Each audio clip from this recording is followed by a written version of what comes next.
The high and the mighty will fall. There will be no power brokers. The wall of power will fall. Good evening, ladies and gentlemen, to the Wall of Power Radio Hour. This is your host, Paul Metza. Thanks for joining us this evening. I'm honored to welcome a legendary booking agent and Wisconsin native, Mike Kappes, to the show tonight. He's a proud son of Eau Claire, Wisconsin. He started promoting regional bands with friends and became a licensed booking agent at the ripe age of 19.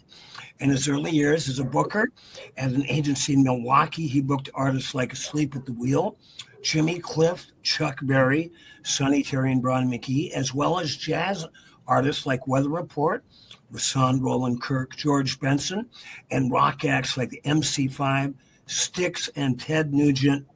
But let's not blame him for the Nuge. He moved to San Francisco. That was before he got political. Sorry. He moved to San Francisco and started Rosebud artists, booking artists like John Hammond, who Mike booked over 4,000 shows for, and other American greats like Muddy Waters, John Lee Hooker, Willie Dixon, and more.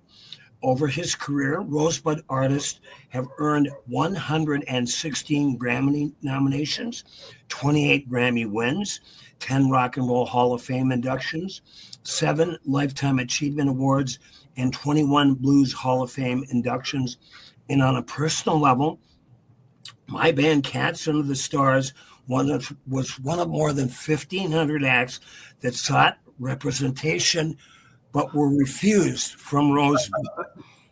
I still have nothing but respect for him, and I have been honored to play with several of his artists, opening up shows for John Hammond, J.J. Cale, and more. But this evening, I am proud to have joined the show Mr. Mike Kappes. Mike, how's life in San Francisco? Very good, thank you. Awaiting the opening of baseball season in about a month. So I'm about 3 blocks from Oracle Park here, where the Giants are you been a baseball guy? Yeah, getting into it. Since I moved here about 10 years ago, moved to this office a few blocks away from the Oracle Park where the Giants play. And have a friend with incredible tickets right across the aisle from the visitor dugout. So it's a good time. It sounds like a great time. Mike, when you were growing up in Eau Claire, when did you start to get interested in music before you started booking shows and getting involved with presenting artists around Eau Claire? I think I had the interest very early, like millions of others, seeing Beatles on Ed Sullivan, but I'd been into it before that with Beach Boys and things of that nature, but we didn't have much for progressive radio in Eau Claire, so we heard what was top 40 or country, things like that. So it just became, it was really not until I saw a professional live concert that I really got into it, and that was at the Guthrie Theater in Minneapolis with Steve Miller Band and the Bonzo Dog Doodah Band from England, which included, I think, Eric Idle from Monty Python. So they were really fun band, I talked to Steve Miller about it actually just a few years ago, and he said, I'll never forget that night. And he was gushing about Bonzo Dog Band too. So seeing that concert, I just thought, I was 19 years old. I had this more of a small town mentality than made any sense really. But it took me until then to think, wait, I could go to Minneapolis. I could see one of these big shows too, So, but once I did, I was just knocked out and started going to more shows and started almost immediately promoting shows with friends. Do you remember your very first show? Absolutely. And the headliner was a Minneapolis band, White Lightning. Oh, yeah. And the support act was the Tongue Band, which are from Menominee, Wisconsin, but very popular in Eau Claire, Wisconsin, too. So that was my first one, and I did it with friends. We were kind of like a counter fraternity, very alternative. And so we were able to get a discount on the university arena and put on our first show there, and did another show there, and then various other things with different friends after that. And one thing led to another. So, excuse me. So when you were 19, you got your booking agent license. So what was your next step after Eau Claire?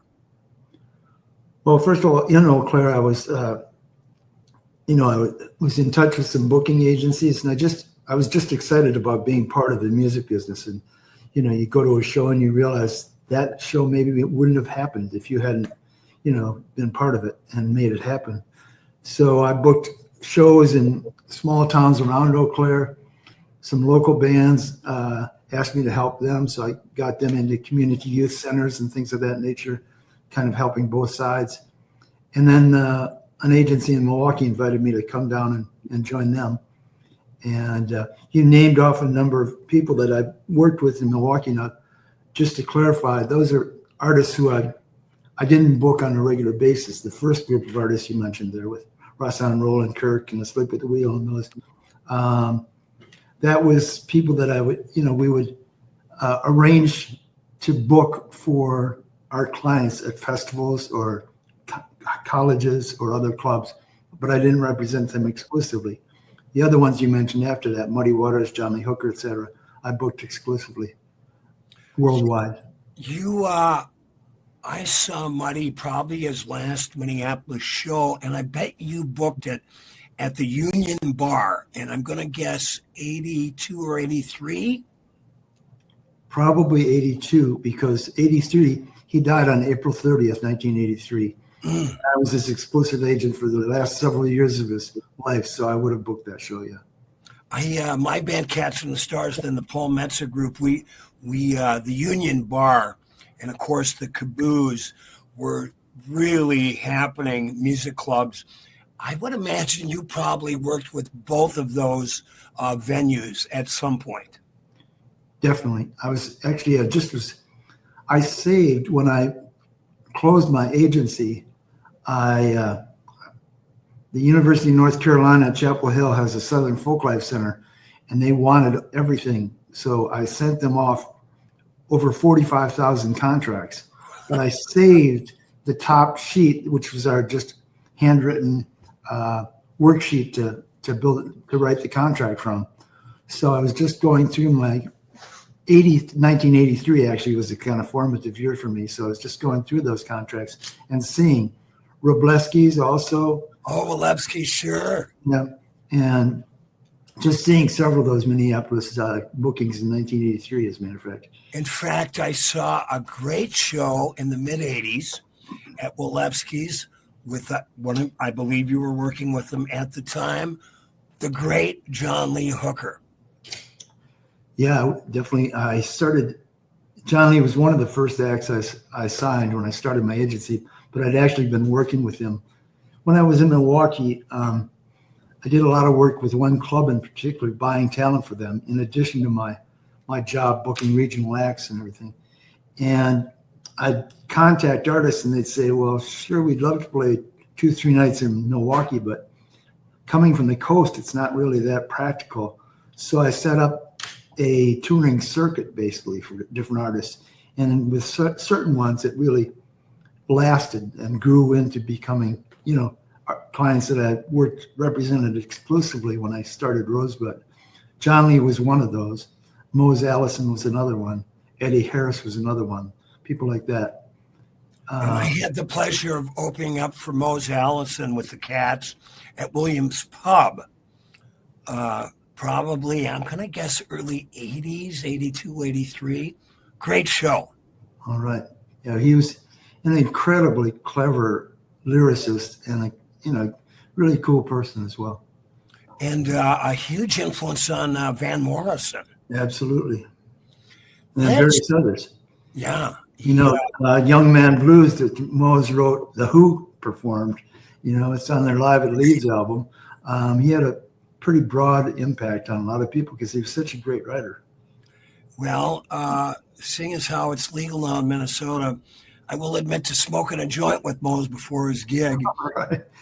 And it was the middle of February, and we were going back in the club, and Mose took a spill on the ice, and my God, I thought God himself was going to track me down. that nailed me to the wall. But what an incredible artist. You know, one of my favorite musicians of all time is the blues artist John Hammond. And you booked over 4,000 shows for John.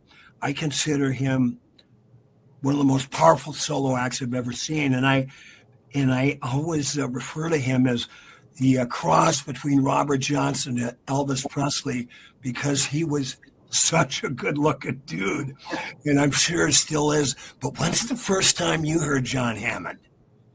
First time I heard him, I booked him before having seen him. I booked him at this club in Milwaukee, Teddy's, which is now called Shank Hall.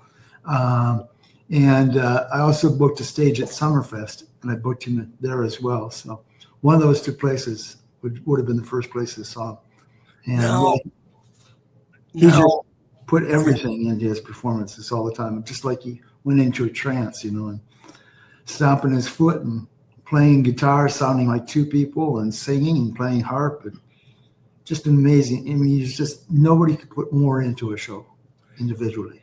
And one of the best dressed musicians I've ever met. Absolutely. We talked about it before.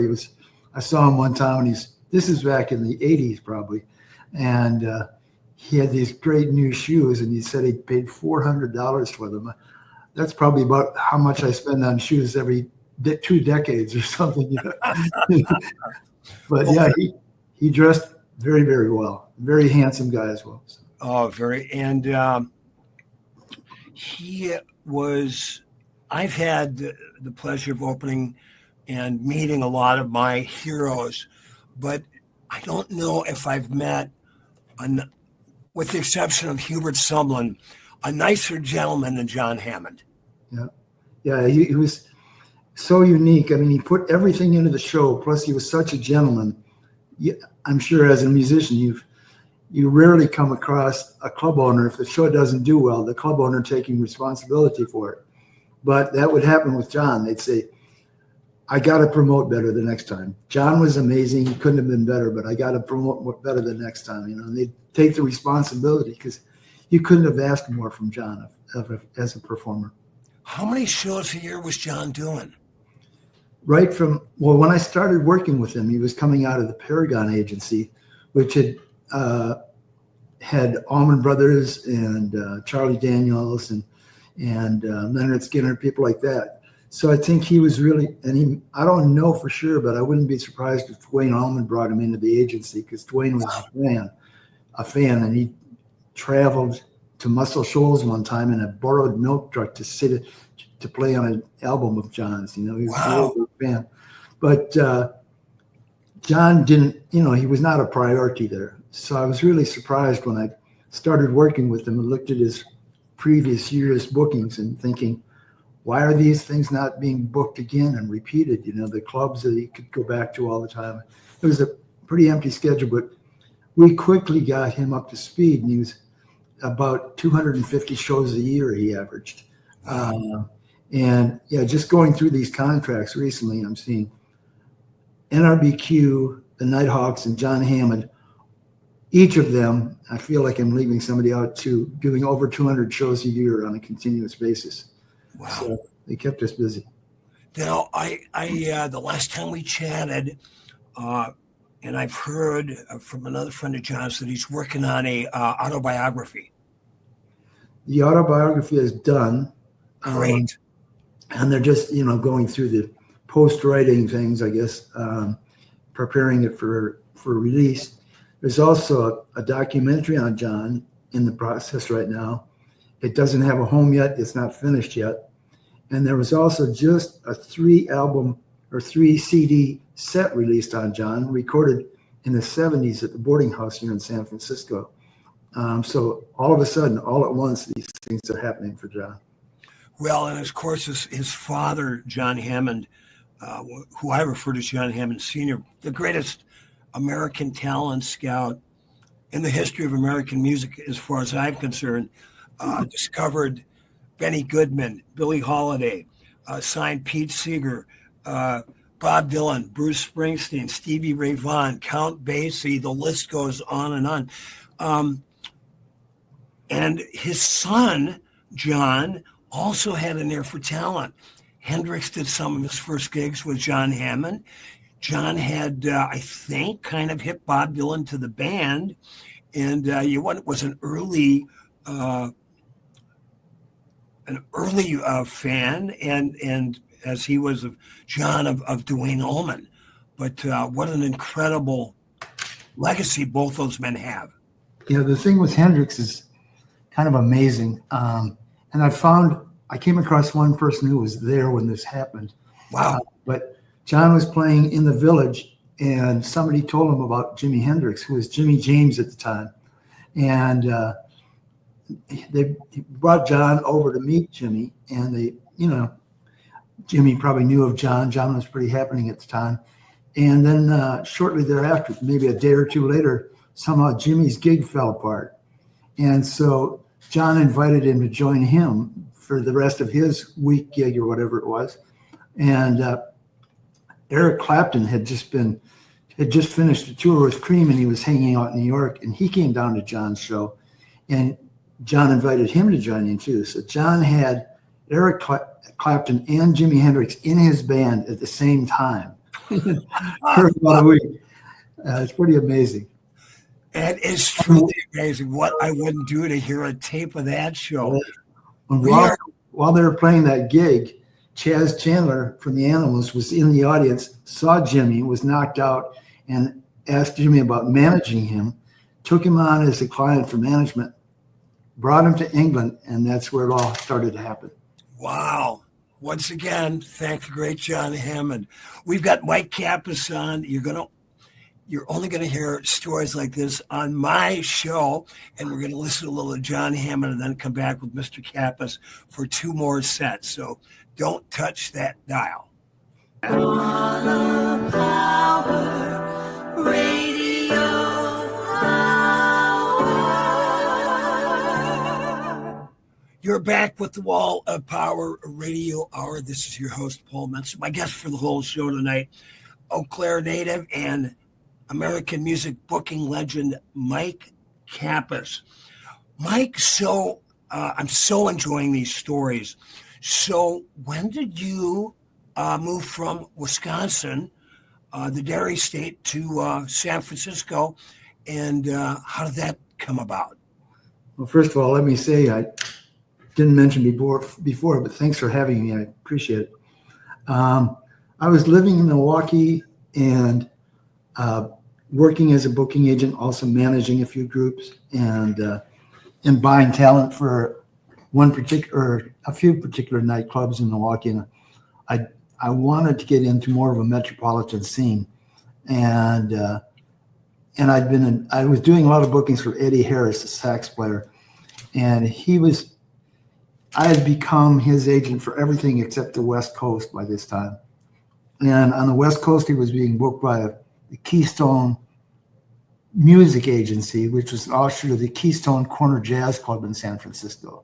Sure. And so he talked to them about me, and actually first he wanted me to set up in his basement in his house in Los Angeles. And I didn't think that was probably a great move, starting a business in a client's basement. But so anyway, I talked to the people at Keystone and made a deal to come out and work with them. This is 1976, May 1976. I worked at Contemporary Talent in Milwaukee through Friday. Saturday morning, got in my car and drove at times 100 miles an hour because I had this little Porsche. And there was a guy in front of me, you could tell he had a CB radio, great big antenna, and driving fast as hell. So I kind of hitched on to him. And so sometimes going 100 miles an hour, he stopped for gas. And I said, "Can I buy you dinner?" And he said, "No, I got to get to Alaska by Thursday." Wow. So anyway, I moved out to San Francisco. And it was an extremely disorganized scene. I wasn't getting paid, and the tab just grew. I wasn't getting my $30 a week versus percentages or whatever. And then finally I came to work one day and the phones were cut off because my boss hadn't paid the phone bill either. So I went home. I had a bed that I'd bought for $35 from the previous tenant in this apartment. That was the entirety of furniture. And I didn't have much room on my car to bring anything out. And so I went home and I went downtown. I bought a typewriter, paper, carbon paper, and stapler, little odds and ends like that you might need to run an office. And I'd come home and I'd get on the phones during the day and try to do bookings and contact clubs and everything. And at night, I'd take a shelf out of the closet and put it on the bed and put the typewriter on the shelf on the bed and type contracts and letters. Wow. So that was a start. And I was managing John Hyatt at the time, so I called him up to make sure he would be okay with sticking with me, and he was. And Eddie Harris, same thing. Michael Bloomfield, who I'd done a few bookings for out of this other agency, but we'd never really talked before. I called him up and we talked about 45 minutes. And he said, "You're the most logical booking agent I've ever talked to. I'll do everything with you." So wow. He was my first fresh signing. And then I also took on Anthony Braxton, who was working with the previous agency as well. And that did not work out as well. Anthony was a kind of a unique artist, shall we say. I saw Anthony at the Walker Arts Center years ago. You might have booked that. Maybe, this is, let's see, this almost 50 years ago. I started in 1976 in San Francisco. Wow. To this day, I've never met Anthony Braxton and I've never seen him perform. But yeah, it didn't last long. He was at the time he said his price was $3,000. Wow. Most jazz clubs were doing 5 or 6 night bookings. So I got him like a $3,000 for 5 nights in Baker's Keyboard Lounge in Detroit. And then I got him another run of 5 or 6 nights for similar fee, $3,000, $3,500 in Dayton, Ohio. And right in between, usually a Monday was off in all these clubs. I got him $1,000 offer in Cleveland, right on the way between Detroit and Dayton. And he said, "I told you, my fee is $3,000. Wow. And he was playing for basically $500 a night on these week-long gigs, but he wouldn't take $1,000 on a Monday night. And that's just an example of how we didn't quite mesh, So, right. Tell us more about Mike Bloomfield, because he was probably one of the most influential white electric blues guitar players in the history of American rock and roll. And I mean, just not only an amazing guitar player, and you watch when you see these videos of him or when you listen to him, he is so intense. Was he that intense in person? I didn't feel that so much. He was like a walking encyclopedia of blues and other things like that. He's really knowledgeable, really sharp, great player, obviously, but he had his demons, and they ended up spelling the end for him, but we had a nice low-key relationship. At one point he said he wanted me to get him on a TV show, a brand new TV show, and I didn't have a TV, so I was walking along somewhere and I saw a TV on a lawn sale, for $9 with tar kind of coming out where the rabbit ears came out at the time, and I bought that, and so that I could watch this new TV show, which is the Letterman show. You've got a Porsche, but you don't have a TV. I love it. Well, I didn't have any time or money when I got to San Francisco. And luckily, somebody smashed into the back of me in that Porsche, and he couldn't open the trunk after that. And I didn't get it fixed because I needed the $350 in insurance money to pay my rent. So when you're not getting paid for your job for 3-4 months, it puts a crimp on things. So the Porsche, by the way, was the cheapest Porsche, but it was a new one. It was a little 914, which was basically like a converted Carmen Ghia, I think. Right. So anyway, somebody smashed into the back of me, and I couldn't open the trunk. And I did get paid for insurance, about $350, which paid another month's rent because I wasn't getting paid anything at the time. But I had to cross my fingers that I didn't get in an accident where a flat tire, because my extra tire was in the trunk, which I couldn't open. In the trunk. Anyway, I just put one foot in front of the other during that time. I wasn't whining about anything. I was just going for survival, really. Were you able to get Bloomfield on the TV show? No, I wasn't. I didn't get anybody on the Letterman show for years, but then once I did, I had ended up getting Pop Staples and John Lee Hooker and various other people on there. Got to be the crew, and everybody would recognize me when I came to the show because I got a lot of people on there later on. When did you start adding staff? Because you were a one-man operation for a long time, but it sounds like you were getting enough business for your artists that you probably needed help. I got help right away, just about. There was 2 other people that I worked with in that office besides the owner. And actually, I'm still friends with both of them. Just was part of a party with one of them a few weeks ago, and the other one lives about a block away from here, and I'm godfather to her son. So nice. I got help right away, and I went through people that didn't work out a few times, but that's one of the most challenging things, is finding really good help. And when you're a tiny agency, but we were doing nationwide and international business, got to be kind of sharp, too. So not everybody has that ability to dive into that. So you're kind of, in a way, kind of a rising star in what we now would call Americana, which is a term that nobody used back then, but kind of roots rock and blues and folk. Mike, did you, what was, San Francisco, beautiful, one of my favorite cities in the world. Did you ever get a chance to associate or work with Bill Graham at all? I worked with Bill a great deal, actually. Really a unique character. He wanted what he wanted, and he was not used to the word no. So I had fights with him on occasion. Other occasions, he called me up one time and he said, "Do you have tickets for Pink Floyd?" They were doing 3 nights at the Oakland Arena. And I said, "No." And he says, "You got to see this. How many tickets you want?" So things like that, Yeah. Where he'd be a nice guy, but he'd also expect something in return. He called me up one time. I'd passed on the Neville brothers, who came to us once or twice, and I'd heard something about one of them shooting somebody, which actually Aaron Neville talks about in his autobiography. He shot somebody who didn't die, luckily. But that kept me away.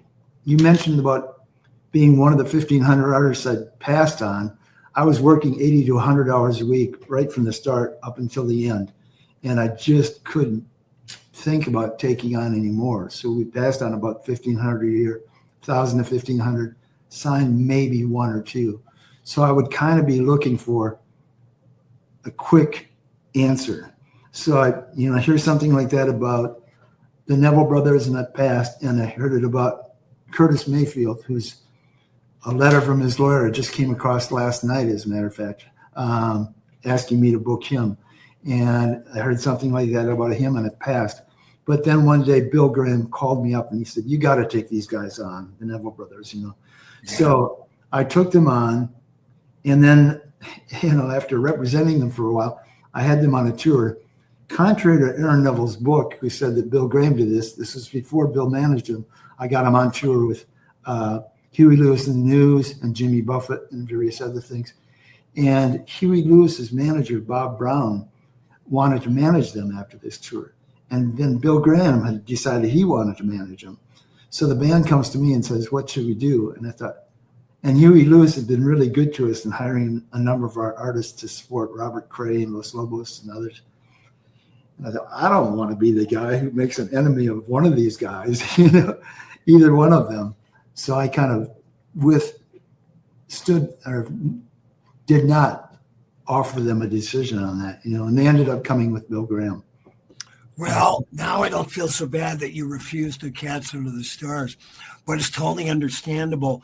The Neville brothers, I had the pleasure of opening up for them at the Guthrie Theater. White folk singer with an acoustic guitar opening up for the greatest black band of all time.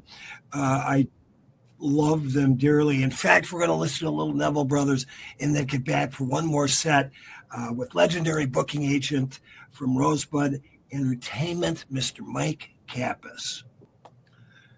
You're back with the Wall of Power Radio Hour, the last set. This is your host, Paul Metz, and my guest, Mike Kappes from the Rosebud Agency, not Rosebud Entertainment, the Rosebud Agency. And I encourage everybody to go look rosebudagencyus.com. They've got a great website with the wonderful history, all the artists that Mike has worked with and presented around the world. Now, you became friends with a lot of your clients, and it sounds like you had a pretty cool wedding, Mike. I did. By the way, before we go further, it's rosebudus.com. Okay. So anyway, yeah, I mean, John Lee Hooker lived nearby, and we would talk basically every day and talk baseball or whatever. I mean, I'd be listening to a Giants game, and somebody hits a home run, and the phone rings, and I get, "Did you see that?" He wouldn't say who it was or anything. It's just John Lee taking for granted I'm listening to the same game, Right. And we had a lot of good times and some challenging times over the years, but I worked with him for over 20 years. And I would come to a show with a girlfriend, and maybe he wouldn't say anything at all about her. And then a couple months later, maybe I'd come to another show with a different girlfriend. Again, not a word from John Lee. And then one time I came to a show and went backstage into the dressing room, and I was with a girlfriend from Japan, and he said, "I'll be your best man." He didn't even say hello, I don't think. He just said, "I'll be your best man." Wow. And so then I really I'd been a bachelor. I was, going on 38 years old, or was 38 years old. And I was happy with my life, but Richard Cousins from the Robert Cray Band gave me a good line. I was pondering. I still wasn't sure about getting married. And he said, "John Lee Hooker wants to be your best man. Look at you and look at her. What are you waiting for?" Right. So John Lee was best man at my wedding. Aaron Neville was the singer. Robert Cray was there. They all played. Robert Cray and John Hammond and John Lee Hooker and Aaron Neville all performed, and Roy Rogers and a few other people. As well as my wife and her sisters. I met her when she was a singer in Japan, actually. So she and her sisters did a thing. Her father did a thing. Cool. Joel Selvin from the San Francisco Chronicle called it the musical event of the year, actually. Wow. In San Francisco. Yeah. So it was a good time. You tell your buddy Joel, I've got a book or two of his. I've been reading him for years. I'd love to have him on the show. In fact, I was doing a gig in Wisconsin, several years ago, and one of the guys, Wisconsin native, lived in San Francisco and gardened at the same community garden that Joel Selvin did. So I was going to try to get to Joel through him, but maybe we'll go through my new buddy, Mike Kappes now. I'll let him know. Say, Mike, tell us about John Lee Hooker at 73 years old, winning a Grammy for The Healer, the record with Carlos Santana, and more. You had more than a little to do with that. I did. I was booking John Lee at the time and not managing him. I was crazy busy all the time, and even passed on John Lee for managing him because he'd asked me to manage him. But he and Van Morrison went way back. John Lee lived in England for a while in the 60s or 70s, and they became friends there. So he called, Van bounced around back and forth between Ireland and north of San Francisco here for a long time. And he came back here one time and called up John Lee about recording with him. And John Lee called me, and he's seemingly lost and not knowing what to do. And I was just his booking agent, but he asked if I could go meet with him. So I did. And he wanted to produce John Lee. And as a matter of fact, this is my first meeting with Van. I did a lot of work with him later on. But my first meeting with him, he asked how Muddy Waters was doing. And I was sworn to secrecy. Muddy was not well. In fact, this was April 1983, and he died at the end of that month. But I had to tell Van, he's doing fine. He's all right. So my first conversation with Van, I had to lie to him. But so I just, it didn't follow through. I said something about we need to deal with the business aspects of it, and then he almost spilled coffee on himself. He just didn't want to deal with business. So that just kind of went in the background. In the meantime, John Lee was doing these shows at a club he really liked, a really small club in Mill Valley, California, north of San Francisco. And Carlos Santana would call me up and say, I see John Lee's playing at the Sweetwater. If I bring my own amp, can I come down and sit in? Of course, So, and then we did that a number of times. And then one time, Carlos called me up and said, if John Lee makes another record, I want to be part of it. And then I was booking George Thorogood at this time as well. And he was a huge fan of John Lee's. And George called me one time as if he was reading the same script, basically saying, if John Lee does another album, I want to be part of it. Now, I wasn't John Lee's manager or anything besides his agent, but I put this together.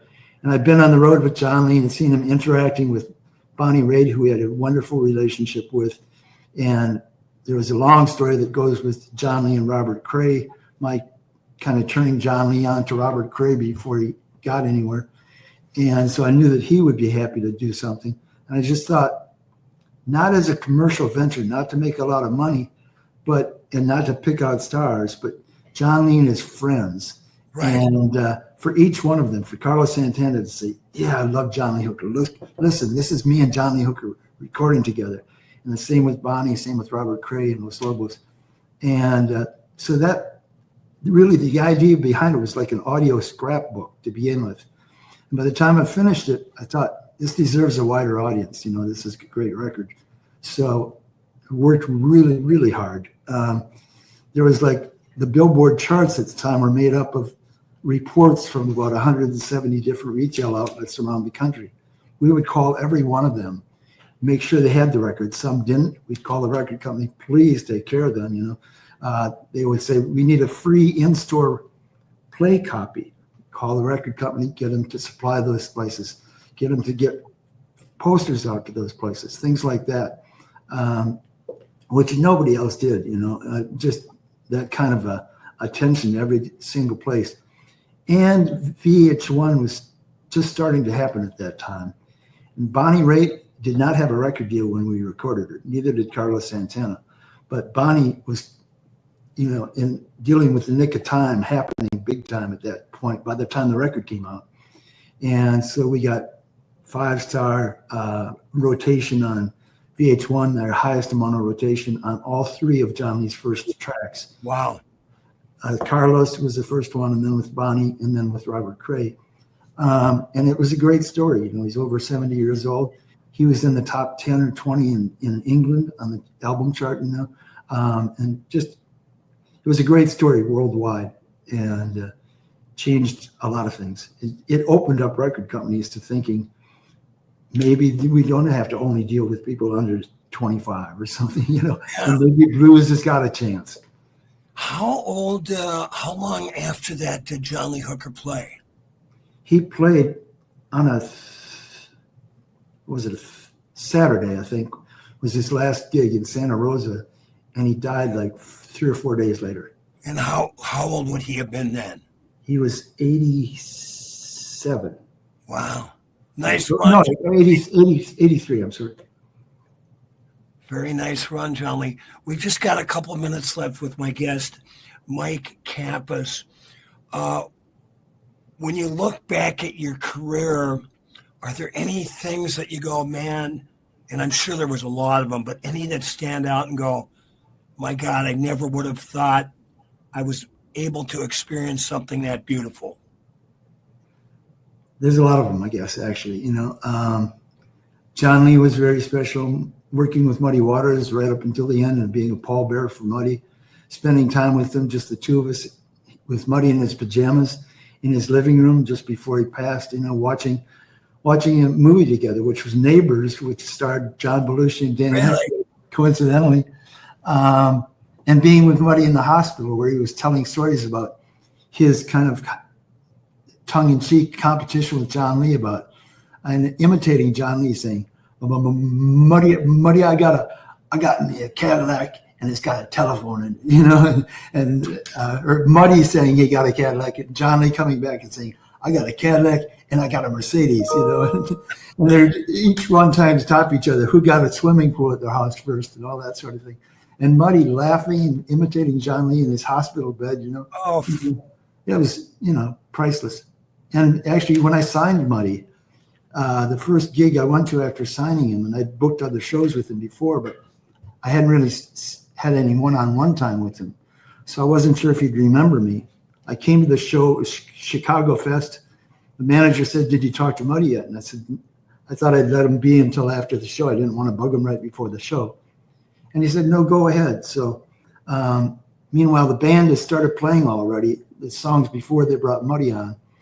And I'm kind of in between Muddy's trailer and the stage. And I was going to walk up to him, introduce myself, remind him who I was. And just before that happened, the band is playing and the audience is chanting Muddy's name, 4,000 people chanting, "Muddy, Muddy." And Muddy comes toward me, and before I introduce myself, he just gives me a great big bear hug with this background of 4,000 people chanting his name. That was one of the real highlights. Wow. What an incredible life you led. Thank you for all the music you presented. I've seen dozens, hundreds of your artist shows. So I want to thank you for your commitment to the music and to the art. It's really a pleasure to get to know you, Mike, and enjoy the memories. And the next time we have you on, you're going to have to tell me about all the other things you're doing. But why don't you shout out? I know you have a sister in Minneapolis. Do you want to give her a nice shout out? Yeah, my sister Faith and her family of 7 kids, scattered around the area there. And then they have their kids, and she just became a great-grandmother recently. So, right. Faith and her husband, Larry. Well, hello to Faith and the family. Mike, it's been a pleasure. And I could listen to these stories all day long, and I look forward to meeting you in person one of these days. Thank you. Same here. Thanks for your time. Bye-bye. Right. Take care.